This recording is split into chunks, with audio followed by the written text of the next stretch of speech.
Ini Jumat. Jumat berapa nih ya? Nih. Berapa? Nih, Coba. boleh. Nih. 1.152.000 ini hari Cari. Jumat. Coba lihat lagi Kak. Ini Rabu. Ini Jumat Rabu. Biasanya kalau Ini Rabu itu kan bareng anak-anak gajian. 496 Itu. ribu. Itu udah bersih ya. Nih, udah dipotong operasional. Ada lagi kayaknya tadi banyak di situ itu. Banyak lah ini. Ini. Berapa ini catatannya? 600.000. Nah inilah kalau bisnis Kak, beda kalau dengan PNS. PNS gaji 3 juta aja sebulan. Ya.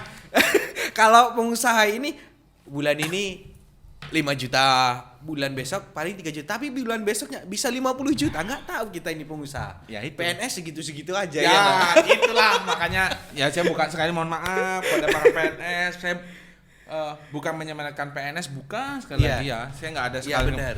Tapi bagi saya seorang pengusaha, kalau mau jujur dalam bekerja, mohon maaf PNS susah untuk kaya. Iya, kalau hanya mengandalkan hal itu. Ya, kalau Harus dia ada pokoknya inovasi. dia bekerja sesuai tupoksinya. Dia berangkat pagi, pulang sore, berangkat pagi, pulang sore, Senin sampai Jumat, Sabtu Minggu untuk keluarga. Ya mohon maaf saya sekali lagi tidak ada untuk mengecilkan PNS, tidak ada, tapi kan ya dalam 1 tahun saya bisa ngukur gajimu. Sampai saya pernah disepelekan, ngapain Rudi itu jadi guru? Dia ngelihatnya cuma guru, nggak tahu background usaha yang lain. Nggak, apa Ruli iso ini, apa bisa begini? Oh, belum tahu dia kalau pengusaha hari ini mungkin cuma dapat bulan ini cuma dapat 1 juta. Bulan depan bisa nutup 4 bulan, bisa Yap. nutup 5 bulan, bisa nutup Betul. 1 tahun, ya nggak Kak? Ya. Dan gini, yang benar Kak Rul tadi sampaikan di depan, orang taunya di atas. Saya sedikit cerita mulai usaha itu 2019 apa 2020 ya. Saya ini agak kalau masalah tanggal ini agak penting saya di. Karena 2019 lah mulai ikut, karena saya ngikuti juga sosial media Ya. ini.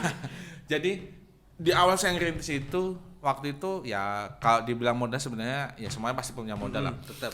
Saya jual mobil waktu itu sisa duit setelah 3 bulan nganggur. Mobil yang kredit itu. Ya, mobil yang kredit benar. Jadi saya tuh setelah jual mobil, waktu itu mau beli mobil lagi sih, waktu mau ganti truk, tapi ya itulah kuasa Allah, sudah berapa kali rundingan, selalu gagal. 3 bulan nganggur total, istri di Bandar Lampung, waktu itu ngekos di Bandar Lampung, saya di rumah bokap, sampai saya pernah kejadian, Iya, saya iya. tuh punya kebiasaan dari kecil, pagi itu harus makan. Karena Ya nggak tahu dari kecil dididik sama almarhum ibu itu tiap pagi saya harus makan. Saya pernah saking saya maunya di rumah orang tua saya sendiri, saking saya pagi itu lapar, saya main teman-teman. Dan saya kan saya memang nggak suka sayuran, Iya. saya sayuran. makan daging-daging Yang pokoknya Pokoknya- ikan asin, tempe tahu. Tapi kalau yang berhubungan tanaman saya bisa dibilang bisa nggak nyampe 3 sayuran yang saya suka. Saya main ke situ dan teman saya bilang gini, "Kowe keluwen ya?" Nembak gitu langsung. Karena saya udah muka pucat, itu jam 9 pagi lah. Tapi nggunaku saya nego sayur terong. Tapi saya tak delok nang kulkas enek Iya. ndok enggak. Temanku bilang gitu. Ada nih masih 1 dah, tak masakin. Wah, saya itu bersyukurnya dan alhamdulillah kalau aku prinsipnya ketika aku di bawah dan orang-orang yang pernah selalu aku ingat dan selalu aku gimana caranya aku istilahnya balas budi. Iya, bener. Orang yang bantu di saat susah itu teringatnya akan begitu panjang. Ya, Beda dengan orang yang hadir ketika kita sudah di Ya. atas. itu. Kadang-kadang merendah itu penting, tapi merendahnya di atas gunung, jangan merendah di bawah. Oh, gitu. Nah, terus balik ke cerita laundry itu. Modal waktu itu 32, sisa tabungan 32.500.000. Waktu itu aku langsung dari Tulungagung Barat, aku balik ke Bandar Lampung. Enggak deh, istriku nyusul ke kampung, terus kita pamitan sama orang tua. Orang tua berpesan gini sama istriku. Dok, Bambang ini pinter buka usaha. Dia pinter, suruh buka usaha apapun pinter dia. Cuma kelemahan dia itu cuma satu. Dia ini gampang bosen. Itu yang selalu jadi patokan istriku. Itu timbul punya usaha laundry itu 1 minggu, kita ke Bandar Lampung waktu itu adalah temanku yang memang dia buka laundry. Aku bilang namanya Agus Iman Kartawinata. Sekarang kalau nggak salah dia sekretaris DPD Hanura. Enggak, bentar-bentar, kok bisa sampai ke laundry itu gimana? Nggak ada kepikiran sama sekali. Feeling aja begitu laundry. Iya. Istri bilang, kita buka laundry yuk. Laundry. Males lah kata. Duit kecil loh, ya 5.000 loh sekilo. Sekilo 5.000. Dan waktu itu sebelumnya aku biasa mainan duit jutaan rupiah kan. Kataku 5.000 loh, udahlah masa banyak itu buktinya Papi Agus bisa katanya. Sampai istrinya yang namanya Agus itu dari bank suruh berhenti untuk ngurusin laundry. Nah, pokoknya selesai cerita, aku ke Bandar Lampung, ngadep temanku. Aku bilang, ini ada duit 32.400.000. Aku pengen buka laundry. Ya udah Bang, seminggu ke depan kamu buka. Belum itu belajarnya gimana itu? Enggak ada sama sekali kepikiran. Kalau aku emang dulu waktu kuliah. Tapi emang penting sih, beraninya dulu, actionnya dulu. Ya, jadi aku memang aku memang selama kuliah nggak pernah nyuci laundry waktu itu. Kok sekarang jadi tukang laundry? Iya, aku masih. Terus akhirnya dikasih target 3 hari harus dapat tempat. Jadi 3 hari itu aku keliling sama istriku. Nyari ruko, dipoto, kirimin, Sherlock, sampai pernah ada yang waktu itu ruko strategis. Aku kirim ke Agus nih. Pi, ini rukonya. Sherlocknya di sini. Waduh, janganlah. Itu depanmu ada laundry kan? Iya, itu punya teman kita di asosiasi laundry. Jangan, cari tempat yang lain. Ketemulah di Jalan Raden Gunawan yang sekarang saya tempatin. Itu 3 kali tembok ke tembok itu 3 kali 6, berarti kan 3 meter kotor lah, 2, segini berarti ya ruangan ini. Ya, ruangan ini. Oh, gedean ini. Ini 7 meter ini. Iya, sana 7 meter kan. Punya aku 6 meter dan di sininya ada kamar mandi. Ya. Udah kepotong-potong. Terus ketemu sama yang punya, ngobrol, pembayaran. Biasalah setelah bayar kan kita ngecap, ngobrol kalem itu. Nggak taunya yang punya itu masih saudara istri. Setelah pembayaran ya, udah waktu itu namanya Bang Sani. Tanya, kamu orang mana kan? Saya orang Tulungagung Barat. Istri, saya orang kalian dia di mana? Di sini. Kamu kenal ini? Ya itu datuk saya loh. Ya itu datuk saya. Ketemu saudara kata. Sampai adalah 5 menit bengong. Kok saudara? Kata aku langsung gini. Aku yakin langsung dalam 5 menit aku yakin usahaku sukses. Kenapa? Tanpa disadari, ya Allah tuh ngerakin loh. Tapi saya masih yakin Allah itu bersama prasangka hambanya. Nah, kalau kita terus berpikir positif bahwa Allah itu pasti akan saya akan sukses, insya Allah. Allah itu tidak hanya mengkabulkan doa ketika kita mengucapkan, tapi apa yang ada di dalam hati. Bener nggak? Bener. Dan aku cuma yakin, usahaku sukses. Karena kenapa? Aku cuma mikir lagi, loh, ini nggak kenal loh awalnya yang punya ruko. Kok tahu-taunya saudara? Tapi sering loh kita itu kalau pergi kemana tiba-tiba ngobrol-ngobrol ketemu saudara. Kalau enggak tetangga. Ini akhirnya sering banget itu kita. Dan ya walau alam sih, dan di situ terus 19 Januari saya waktu itu kita bukan aku sih masih menganut orang Jawa kental ya. Jadi waktu itu nanya ke salah satu om saya mau buka. Kamu bukanya hari Sabtu? Hitung-hitungan Jawa ya. Pokoknya tanggal 19 Januari setelah zuhur. Pokoknya bukanya jam segitu. Ya kita walau alam ya, kita punya sesepuh, punya orang tua yang ya mereka lahir duluan. Tapi ya di Islam juga gitu, ada waktu-waktu di mana doa sangat mudah diijabah. Tuh, misal habis asar, dan lain-lain lah. Waktu hujan, sepertiga malam dan sebagainya. Nah, di situ buka. Dan alhamdulillah sampai hari ini Zona Laundry belum pernah telat satu pelanggan pun setiap buka. Dan kami di Zona Laundry dalam 1 tahun itu cuma punya waktu libur 10 hari. Nah, waktu itu gimana nih perjalanannya? Begitu buka langsung ada pelanggan atau enggak? Langsung. Aku ingat pelanggan sampai hari ini ya, yang pertama kali buka namanya aku tahunya Mbak Ulan PGR. Itu sekarang kalau nggak salah Kajur Ilmu Komunikasi Unila. Pelanggan pertama itu. Pelanggan pertama dan sampai hari ini masih pelanggan. Berarti Jangan tanya lagi. Seorang kajur loh sama Kak Beng ini. Dan Berarti kan kualitas laundrynya luar ya, biasa ini. Dan apa ya? Aku kadang-kadang ya nggak percaya lah sampai hari ini. Kok begini ternyata laundry menggiurkan. Nah, aku masih ingat aku masih ingat angka nominal ya. Jadi waktu pertama kali aku dapat duit di bulan pertama itu dapat 666,6 kilo. Waktu itu rupiahnya sekitar 6 juta berapa gitu. Di pertama Bulan bulan pertama. pertama itu ya. Dan di situ kalau pengen tahu di lingkunganku itu, aku tuh nomor 17 laundry. Kalau dihitung-hitung ya. Karena memang bener Lampung banyak banget karena itu tadi mungkin orang-orang sibuk dan sebagainya. Tapi saya sepakat tuh dengan ya itu memang kecil tapi kalau kita mampu menghargai hal itu bisa jadi besar. Saya pernah dikasih tahu pesan sama orang tua, berapapun duit yang kamu temui di jalan ambil. Ya.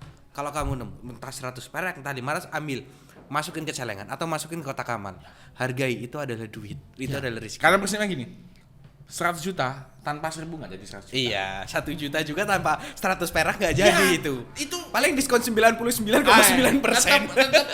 Tetap kalau kita belanja di mall tetap kecil itu tetap kalau istilah kembali tetap dikasih. Iya, benar. Nah, sama Agus itu sebelum buka itu istriku yang training sehari. Trainingnya bukan masalah nyuci. Apa itu? Tapi masalah pengkasiran. Dia maksudnya bedain kalau kiloan sekian, ini jenis gaun, jenis cara nyucinya juga beda. Ya, cuman itu aja belajarnya. Saya itu otodidak. Resep-resepnya ada lah ya, kayak kenapa bisa wangi. Itu saya masih heran loh sama laundry kenapa bisa wangi banget. Ya jelas pakai parfum lah. Pakai parfum sih. Nah, terus ditantang sama si Agus nih yang sekarang ketua si Lampung ini. Dia bilang gini, "Beng, saya 6 bulan megang laundry. Kamu kuat berapa? Berapa bulan yang kamu kuat?" Patokannya di situ. Waktu itu 1,5 bulan aku sama istri yang megang total. Aku bagian nyuci jaga, istri bagian gosok. Waktu itu kalau nggak salah istriku sempat gosok itu udah 1,5 ton kak di total. 1 ton. 1,5 ton. Tangannya jadi apa itu? Ya begitulah. Dan Tapi alhamdulillah memang itu sebuah perjalanan. Dan memang background istriku memang pengusaha. Ibunya itu jualan hordeng. Dan tahu gak jualan hordeng itu apa? Standarnya harus rapih. Iya, bener. Horden itu jual nggak laku kalau nggak rapi horden. Ya, dan itu diterapin di laundry. Dan orang langsung, ya Allahu a'lam ya, langsung konsepnya emang laundryku terkenal rapi banget. Makanya pelanggan itu tahu kalau kita ganti karyawan, tahu. Karena dari gosokan udah kelihatan. Karena memang gosok itu wajar kalau bisa rapi. Gosok horden itu luar biasa loh. Saya pernah lihat itu. Ya. Telitinya. Dan itu kata istri, beruntung ya dulu aku sering disuruh gosok lo. Iya, tapi itulah kode kodar. Kita nggak tahu takdir kita mau jadi apa. Ya diarahkan saja. Kadang-kadang yang ambisi itu yang justru.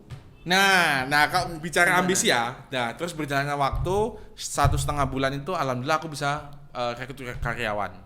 Namanya Mbak Nina waktu itu. Masih bertahan sampai sekarang? Enggak, alhamdulillah enggak. Dia waktu itu mantan pegawai Bawaslu. Mantan pegawai Bawaslu. Iya, staf Bawaslu. Dia mungkin diberhenti atau apa, ngelamar lah waktu itu. Udah dia bertahan 3 bulan. Nah, waktu itu di bulan ke-4 jalannya laundry, 3 bulan pertama aku udah bosen nih. Pokoknya tiap hari kerjanya berantem. Ya gimana? Aku sama istri tinggal di 3x6 itu bercampur baju bersih, mesin cuci. Tinggalnya di situ juga. Tinggal tidurnya. Iya. Ada motor, ada boiler yang panas. Bisa dibayangin lah 3x6 kita tinggal di situ gimana? Dan waktu itu memang laundryku terkenal 24 jam. Ya gimana mau 24 jam? Waktu itu modal 1 mesin sepasang, mesin cuci sama mesin pengering. Berarti cuma satu-satu berarti gitu. Ya, satu-satu. Alhamdulillah waktu itu orderan baju kotor banyak kan nggak pernah berhenti. Kalau berhenti ya numpuk terus. Jadi setiap malam istriku tidur, aku nyuci. Ada kadang-kadang pelanggan yang lewat mampir. Pernah ada bahkan sampai ada mahasiswi Poltekkes itu datang jam 10 malam curhat. Waktu itu kalau nggak salah habis diputus cowoknya. Nangis. Oh, Om tolong Om, aku diputusin. kamu ngapain? Ya di sini yang masih buka ini. Itu memang pelanggan setia aku sih. Sampai hari ini masih langganan. Sampai sedetail itu loh. Kadang-kadang apa ya? Loh, kok kayak gini nah. 3 bulan pertama aku bosan, udah pokoknya terserah laundry mau buka situ, tutup aja lah. Iya, aku sering bilang, udah tutup aja lah, bikin pening, duit nggak seberapa lah. Inilah kayak gini. Nah, waktu bicara ambisius ya. Waktu itu aku langsung lah, wah ini buka usaha lain ini. Apa nih? Buka gorengan. Gorengan. Karena kenapa aku yang di awal tadi aku pernah cerita, aku dulu pernah jualan gorengan. Udah buat gorengan lah. Belilah gerobak seperangkat siap dagang. Dari laundry mau jadi gorengan. Ya. Waktu itu masih murah, lebih gerobak seperangkat itu ada orang mau pulang ke Padang, dijual 1,5. Udah. Sampai hari ini gorengan itu ya nggak buka. Gerobaknya masih ada. Itu yang ambisius itu. Iya. Karena sudah kadang-kadang hati kita itu diarahkan saja sama Allah. Kamu jadi ini, tapi dengan ngalir sendirinya. Ya. Ngalir proses dan sebagainya. Ya itu tadi, kadang-kadang ambisius itu justru akan menghantarkan pada kehancuran. Betul sekali. Nah, tapi akhirnya balik lagi nih ke laundry. Sekarang sudah punya rumah sendiri. Alhamdulillah sudah. Apa aset apa hari ini? Aset kendaraan pasti. Kendaraan mobil 2 kayaknya. Jadi ini mobilnya keren bener tadi yang dibawa. Jadi gini, sekarang laundry ini memang khusus dipegang oleh istri. Khusus aku sekarang sudah mulai merambah ke usaha keluarga, suruh backup usaha keluarga sih.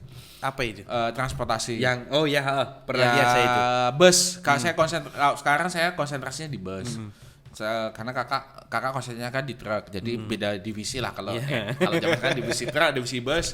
Nah di situ. Beda angkutan soalnya. Ya beda, yang diangkut satu barang satu orang manusia masalahnya. Pakai perasaan. Ya lumayan lah, mudah-mudahan targetnya sih. Tahun ini aku sekarang masih sewanya lumayan sih 30 juta. 1 bulan? 1 tahun. 1 tahun 30 juta. Mobil? Ini tempatnya kan masih sewa. Nah, tahun ini mudah-mudahan sih sebelah laundry ini kan lagi mau dijual lagi nih kan, mudah-mudahan tahun ini kebayar lah. Alhamdulillah, aset mobil 2 lagi nih, aset mobil 2 nih, mobil nih udah nih, rumah udah, bis udah. Targetnya sih memang tahun ini kalau pesawat, enggak sih, nambah big bus. Nambah big bus. Bis panjang. Pariwisata. Ya, pariwisata. Luar biasa. Udah beberapa bermula dari air. Emang rezeki itu harus terus ngalir itu seperti air. Dan terganti arus wangi terus. Nah, terus ya apa ya? Beneran aku nggak nyangka kan. Di laundry ya, aku pernah ketemu namanya Pak Rasul. Dia seorang TNI Angkatan Darat, marinir kalau nggak salah. Dia buka laundry itu depan markas besar TNI yang di Cilandak, depannya itu namanya Jordan Laundry. Dia omset laundrynya dalam 1 bulan itu 1 M. Di pandemik 1 miliar? Ya. Sampean berapa? 50-an lah. Enggak, itu 1 M berapa mesin itu? Dia 9 cabang. Oh 9 cabang. Saya kan buka baru 1 kan kalau sampean. 1. Baru 1 aja udah kebeli asetnya luar biasa. Ya, gitulah. Mau buka cabang.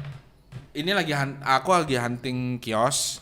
Tadi makanya sebenarnya kan harusnya aku datangnya pagi kan. Iya. Tadi ada teknisi yang datang lagi nyiapin mesin sih. Karena lagi persiapan untuk buka cabang. Di mana rencana cabang? Ada 2 tempat sih, kalau nggak Kemiling, Tanjung Seneng. Ada 2 pilihan ruko yang Kabupaten Pringsewu, kalau Lampung Tengah belum. Pringsewu bagus. Saya lihat juga dia laundry Pringsewu bagus. Bagusnya di Pringsewu untuk laundry itu satu harga. Jadi nggak ada perbedaan. Dia dan harganya standar tinggi. Ya. Standarnya tinggi, 7.000 per kilo di Pringsewu. Kalau di Kalirjo ini nggak terlalu ramai, tapi memang mahal di Kalirjo itu 9.000 apa ya? Wah pas. 1 kilo. Saya pernah laundry. Ada juga kalau kilat berapa? Kilat tempatku yang paling cepat itu 15.000. Kalau di Kalirjo itu kalau nggak salah itu saya pernah laundry itu 20 atau berapa gitu kilat. Kilatnya sehari apa? Jam itu main jam. Ya memang kalau tempatku memang karena saking banyaknya laundry. Jadi ceritanya itu kalau di wilayah di Jalan Raden Gunawan ya, itu sekarang Pokoknya sempat ada 23 laundry. 23. 23 sepanjang 3 kilo lah. Sepanjang 3 kilo itu ada 23 laundry. Tapi memang kebutuhan sih di sana. Kalau di Lampung Tengah ini bisa, di area-area kota bisa, tapi Ya. kalau di sini belum. Kalau di sini masih mayoritas orang desa yang memang Ya dia pilihannya ya, gini, pilihan sayang. dengan mending buat jajan anak. Ya. Sekarang tinggal 17. Dan alhamdulillah aku yang terakhir ya. Tapi sekarang jadi trend center. Pokoknya kalau harganya misal aku 6.000 ya mereka di bawahku. Tapi memang kunci sukses selain daripada berani, harus punya inovasi Ya. dan mampu bertahan atau enggak. Ya, dan tampil beda. Iya. Eligma itu berani tampil beda. Ya memang harus tampil beda. Iya. Karena di lingkunganku dia alhamdulillah yang pakai dryer, yang enggak jemur cuma punyaku. Yang pakai setrika uap cuma punyaku. Yang lain masih pakai listrik dijemur. Minimal kan dari kan tampil beda. Iya. Dengan ya itu tadi, pengusaha kok nggak terus berinovasi, ya kalah sama yang lain. Monoton. Begitupun di dunia video. Kalau kita nggak berinovasi hasil, Ya. ya kita kalah sama anak muda hari ini yang luar biasa. Konsepnya luar biasa, harganya luar biasa. Harganya luar biasa. Nah, terus ini Kak Ruli, jadi aku ke teman-teman, jadi ke depan ini aku seingatku catatanku tuh ada 10 usaha yang bakal bukan tergerus sih, bakal bertahan ke depan. Nah ini hari ini nih anak SMA sekarang mayoritas mereka kenapa? Saya masih heran ketika saya ini guru nih, tanya, saya megang 10 kelas 3. Wih, mantap. 10 kelas. TKJ, TSM, TKR kalau di sini kan 3 jurusan. 10 TKR kelas. itu apa TKR? Teknik kendaraan ringan, Oh, mobil ringan. lah. Oh iya, mobil lah. TSM motor lah. Ya. Mayoritas ketika saya tanya, lulus mau jadi apa? Mau kerja Pak di sini, mau kerja Pak di sini, mau kerja Pak di sini. Dan saya ada satu murid, itu luar biasa. Satu murid saya itu di TK Jinam. Perempuan. Sepele jualannya. Dianggap kawannya sepele, jualan skincare. Hari ini omsetnya dia kadang 1 bulan 4 juta bersih, kadang 15 juta. Ini nih anak yang saya cari ini. Aku sempat Mentalnya luar biasa. gara-gara pandemi ini kan kita banyak nganggur sih, banyak bengong. Jadi aku pernah lihat, aku lupa dia rumahnya di Malang. Dia mana bener-bener apa ya? Backgroundnya bukan sultan, bukan privilege, bukan apa orang biasa. Bapaknya petani, cuman punya sawah 1/4 apa setengah hektar ya. Aku lupa namanya. Dia masih SMA. Karena pandemik, dia kan di rumah, ya kan? Iya. Jualan jilbab. Waktu itu di marketplace Shopee, dia sampai jadi kayak Shopee-planner lah ya, yang pokoknya di trending atas lah. Omsetnya dia pernah dapat orderan sehari 1 M. Gila. Dan waktunya memang nggak langsung sih. Nah, memang Dia hampir setahun menjalani, sempat dia aku pernah sampai aku pun berpikir, loh dia bisa kok aku enggak. saya pernah nyoba juga itu. Kawanku ada loh di Kalirjo ini. Hah? Dia jual followers Kak di Shopee. Hari ini dia omsetnya kalau miliar ada. Jual followers, hal sepele. Kadang-kadang yang sepele itu disepelekan sama orang ternyata menjanjikan. Anak muridku ini yang lain itu kadang-kadang gede, kadang-kadang snap WhatsApp itu kan banyak banget tuh. Gua sampai nomor penting enggak selesai nih. Kadang-kadang bocah ini jualan kan begitu. Tapi akhirnya dia mampu membuktikan dia beli peralatan, pokoknya beli apapun itu udah sendiri. Bayar sekolah sendiri dia, sampai beli ya namanya anak-anak sekarang ya gengsi besar ya, HP iPhone lah segala macam sendiri hari ini. Tapi luar biasa mentalnya, saya suka mentalnya. Tapi yang lain sedikit yang punya mental pengusaha. Tapi kalau apa sukses itu harus jadi pengusaha? Ya tidak juga. Tidak juga. Tapi kalau mau kaya ya jadi pengusaha. Iya benar. Kalau mau kaya. Ya, tapi kalau poin sukses orang beda-beda. Ya, orang dia punya standarnya beda-beda. Standar sendiri. Nah, kalau anak SMA nih hari ini nih dengan mental yang kurang, saya nilai kurang, apalagi dibenturkan dengan pandemi kemarin ini. Orang ya mereka belajar lewat handphone loh. Ya. Google lebih pinter. Ya, sebenarnya itu. Makanya kadang aku kalau ngomongin orang yang pegang HP, kadang-kadang kalau dia agak on, aku bilang, "Woi, HP-mu itu smartphone, jadi orang smart people." bener. Karena ya itu tadi yang aku bilang, di HP itu segala macam info Bisa. kita bahkan ya kalau sekolah itu kan karena kita formal, HP itu kan non formal sebenarnya. Iya. dan lebih luas jangkauannya. Nah, peluangnya apa nih kalau sekarang nih tadi mental anak ini Nah, yang kurang, tapi sebenarnya kalau berbicara peluang apa ini peluang ke depan nah ini?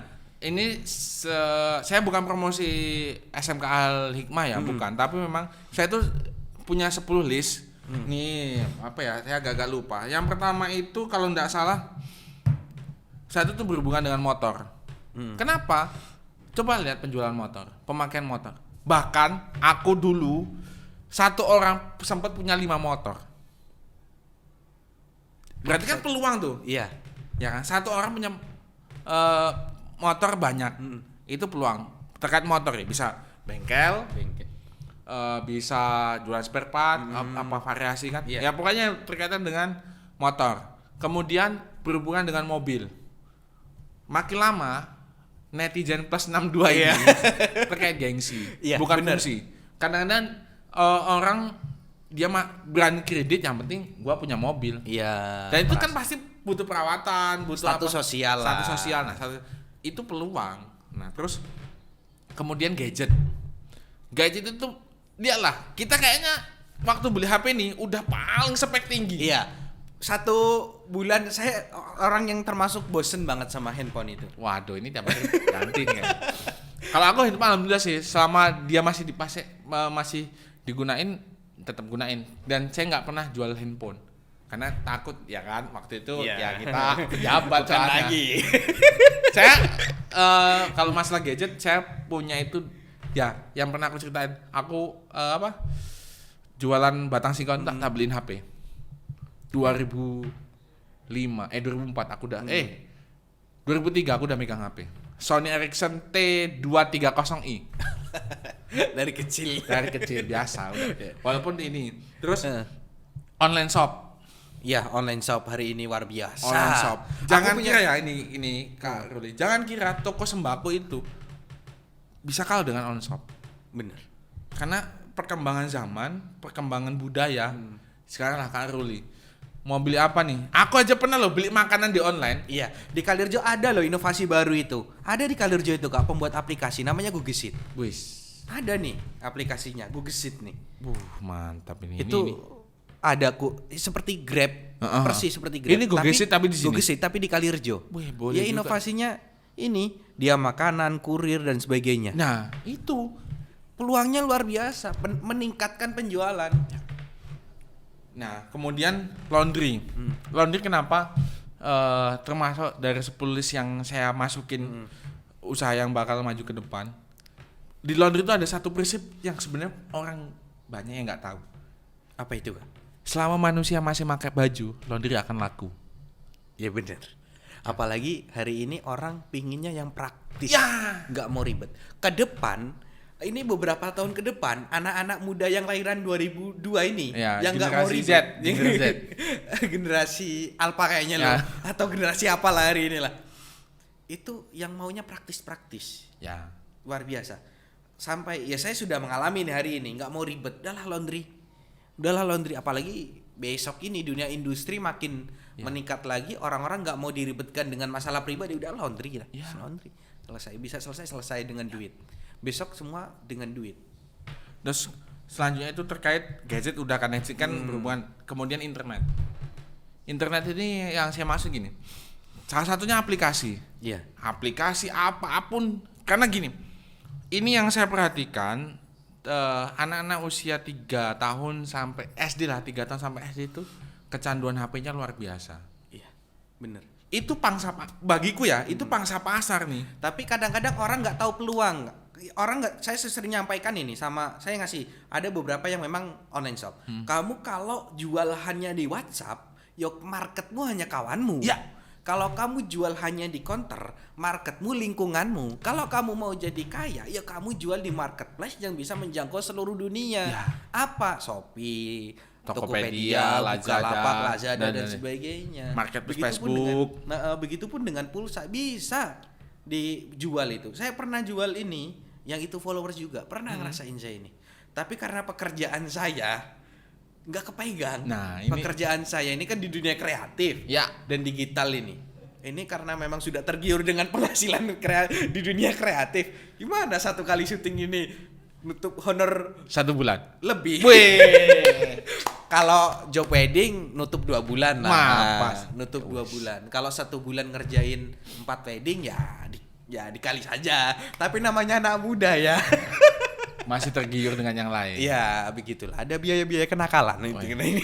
Waduh. Luar biasa. Terus gini, sebelum berakhir Kak Ruli, jadi satu hal yang perlu aku sampaikan, yang ada satu rahasia di keluargaku yang perlu aku sampaikan ke teman-teman di sini. Ini baru di sini nih aku ngasih tahu. Jadi bokap itu karena mungkin pengalaman dia, jadi gimana caranya kami anak-anaknya ini dididik untuk biar orang lainnya nyari duit. Gimana itu maksudnya? Nah, semisal nih kayak aku. Jadi kami obrolan, kalau kami bertiga saudara ini kalau lagi video kalian tuh bahasanya saling pamer. Iya, pamer bukan berarti konsepnya pamer riak, bukan, tapi sudah sampai mana hasilmu. Dan satu lagi, saya termasuk orang yang sepakat dengan orang-orang yang pamer. Itu bisa, kalau dinilai positif, ya, kita itu bisa jadi semangat loh. Iya. Dia bisa, kenapa saya enggak? Dan itu selalu, kalau ketika aku ngedon ya, pernah wajar lah usaha ngedon, waduh mas sepi ini. Ya tetaplah mental. Masih tetap mental. Dan kakak aku bilang, weh, mamas nih hari ini baru beli mobil. Weh, ngotak kata. Terus mbak, ini baru beli ladang. Kalau setan dalam hati lah kata. Dan itu cuman dia di akhir pembicaraan masih, kue kapan le? Dan itu tenang mas, saya buktiin. Nah, kenapa satu rahasia yang saya sampaikan di keluarga itu, biar orang lain yang nyari duit itu gini. Jadi memang kita di awal itu memang bikin konsep usaha, bukan praktek usaha, yang kira-kira itu usaha itu nggak ada, kita tetap jalan. Saya bukan berarti menyindir teman-teman multimedia ya. Harus ownernya turun tangan, ya kan, megang. Itu tetap saya kepikir sampai sana. Megang tetap ini. itu strategi awal, tetap ya kita harus nyari anak didik dulu. Gitu ya. Jadi kita nyari bibit, kita didik, habis itu gimana caranya dia bisa bantu. Nggak harus. Saya ada Kak dapat satu anak didik itu. Ya kalau saya bener-bener nggak bisa, dia yang berangkat. Ya. Itu udah saya terapkan, tapi tetap itu tadi kayak di awal. Kok beda kosokannya kan? Ya, kok beda hasilnya, tetap rasanya beda. Dan itu selalu diajarin, kami bertiga diajarin gitu. Biar orang lain nyari duit. Aku sampai bengong, kataku, kayak mana sih Pak? Ya kan yang nyari duit lah kita lah. Alah lele, kamu selama ini kayak mana sih? Jadi intinya itu, ketika kita punya usaha yang versiku ya, versi usaha sukses itu, ketika kita nggak ada, itu tetap menghasilkan. Contoh nih ya, ini aku nggak ada nih di laundry, istriku nggak ada nih. Mana ya, aku agak canggih sih, nih. Apa ini? Duit itu tulisan duit sih, itu tulisan duit. 594. 4. Ya. Apa itu? Ini baru jam segini yang kemarin ya. Ini yang kemarin. 1.368. Ini nggak ada saya loh. Nggak di lokasi. Nggak harus turun tangan. Nggak harus turun tangan. Karena memang ada, kita bisa gaji orang.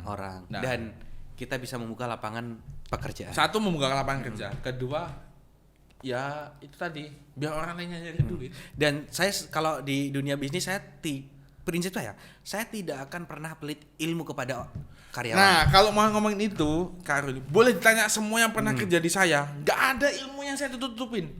Bahkan sholawatnya, ya kita orang Islam diajari sholawat. Yeah. Setiap buka harus baca Al-Fatihah, kunci-kunci doa lah. Doa biar kita cari keberkahan. Dan saya pernah, mungkin Kak Ruli juga pernah baca lowongan pekerjaan saya. Apa kunci di pertama itu, di ini? Masih ingat nggak? Rajin sholat. Rajin sholat. Syarat utamaku di situ. Saya juga ada loh. Ini guru lah, saya katakan guru lah. Walaupun saya tidak belajar secara langsung, tapi saya anggap beliau guru. Ya, karena punya ilmu. Karena punya ilmu. Karyawan kalau mau kerja di situ harus bisa baca Al-Quran. Ya. Jadi kalau nggak ada pelanggan, wajib baca Al-Quran. Ya. Tapi hari ini apa yang didapatkan? Dia bisa mau ruko, bisa beli mobil, bisa beli tanah, nyekolahkan anaknya. Betul. Luar biasa. Kalau ngomong-ngomong soal agama, keberkahan dari agama. Oke, closing statement nggak? Kira-kira apa nih? Pesan buat anak muda hari ini. Seperti SMK Al-Hikmah ya. Al-Hikmah.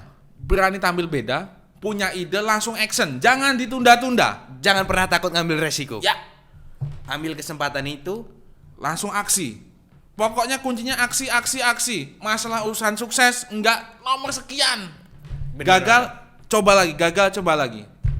Sampai akhirnya dibimbing dan diarahkan untuk menjadi sukses. Karena kita dalam hidup itu sekali kesempatan untuk buat sejarah. Oke, bener. Apapun itu. Dan sejarah itu nggak akan terulang.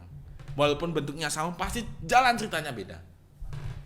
Buat sejarah selama hidup. Ya, Oke. itulah konsepnya. Terima kasih Kak Bambang atas waktunya. Terima Luar kasih, Kak biasa. Ini obrolan terpanjang sepanjang podcast ini. Oke, terima kasih.